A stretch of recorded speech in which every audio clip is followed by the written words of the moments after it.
अर्जुन उवाच सेनयोरुभयोर्मध्ये रथस्थापय मेच्युत यावदेतान्निरीक्षेह योद्धकामानवस्थितान् कैर्मया सह योद्धव्यमस्मिन् रणसमुद्यमे अर्जुन म्हणाला, हे अच्युत, कृपया माझा रथ दोन्ही सैन्यांच्या मध्ये घेऊन चल, म्हणजे येथे युद्ध करण्याच्या इच्छेने प्रेरित झालेल्या आणि ज्यांच्याबरोबर मला या भयंकर शस्त्रास्त्र स्पर्धेमध्ये संघर्ष करावयाचा आहे त्या सर्व उपस्थितांना मी पाहू शकेन.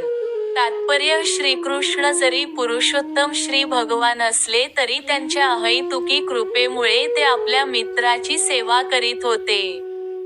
ते आपल्या भक्तावरील प्रेमात कधीही चुकत नाहीत, म्हणून त्यांना या ठिकाणी अच्युत असे संबोधण्यात आले आहे. सारथी या नात्याने त्यांना अर्जुनाच्या आदेशांचे पालन करावे लागत असे आणि हे करण्यात त्यांनी कधीच संकोच केला नाही. यासाठीच त्यांना अच्युत म्हणून संबोधण्यात आले आहे. जरी त्यांनी आपल्या भक्ताचे सारथ्य स्वीकारले होते तरी त्यांच्या परमस्थानाला कोणीच आव्हान देऊ शकत नाही. सर्व परिस्थितीत ते सर्व इंद्रियांचे स्वामी, पुरुषोत्तम श्री भगवान ऋषिकेश आहेत. भगवंत आणि त्यांचा सेवक यांच्यामधील संबंध अत्यंत मधुर आणि दिव्य असतो. सेवक हा भगवंतांची सेवा करण्यात सदैव तत्पर असतो आणि भगवंतही सतत आपल्या भक्ताची सेवा करण्याची संधीच पाहत असतात. भगवंत स्वतः आदेश देण्यापेक्षा, ते त्यांच्या शुद्ध भक्तांना स्वतःपेक्षा ज्येष्ठतेचे स्थान देऊन त्यांचा आदेश स्वीकारण्यात अधिक आनंद मिळवितात. भगवंत हे स्वामी असल्याने प्रत्येकजण त्यांच्या आज्ञेखाली असतो आणि त्यांना आज्ञा देणारा त्यांच्यापेक्षा श्रेष्ठ असा कोणीच नाही.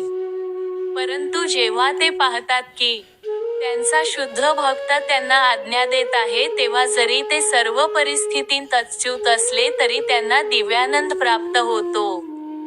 भगवंतांचा शुद्ध भक्त या नात्याने अर्जुनाला आपल्या भावंडांशी व चुलत्याशी युद्ध करण्याची मुळीच इच्छा नव्हती.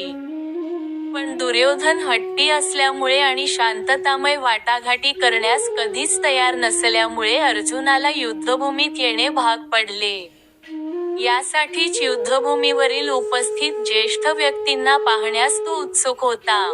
रणांगणावर शांततेचा प्रयत्न करण्याचा जरी प्रश्नच नव्हता तरी त्या व्यक्तींना पुन्हा पाहण्याची आणि एका अनावश्यक युद्धाची मागणी करण्यात ते किती कृतनिश्चयी आहेत, हेही पाहण्याची त्याची इच्छा होती. पुढील व्हिडिओसाठी डेली सुमित चॅनलला सबस्क्राईब करा.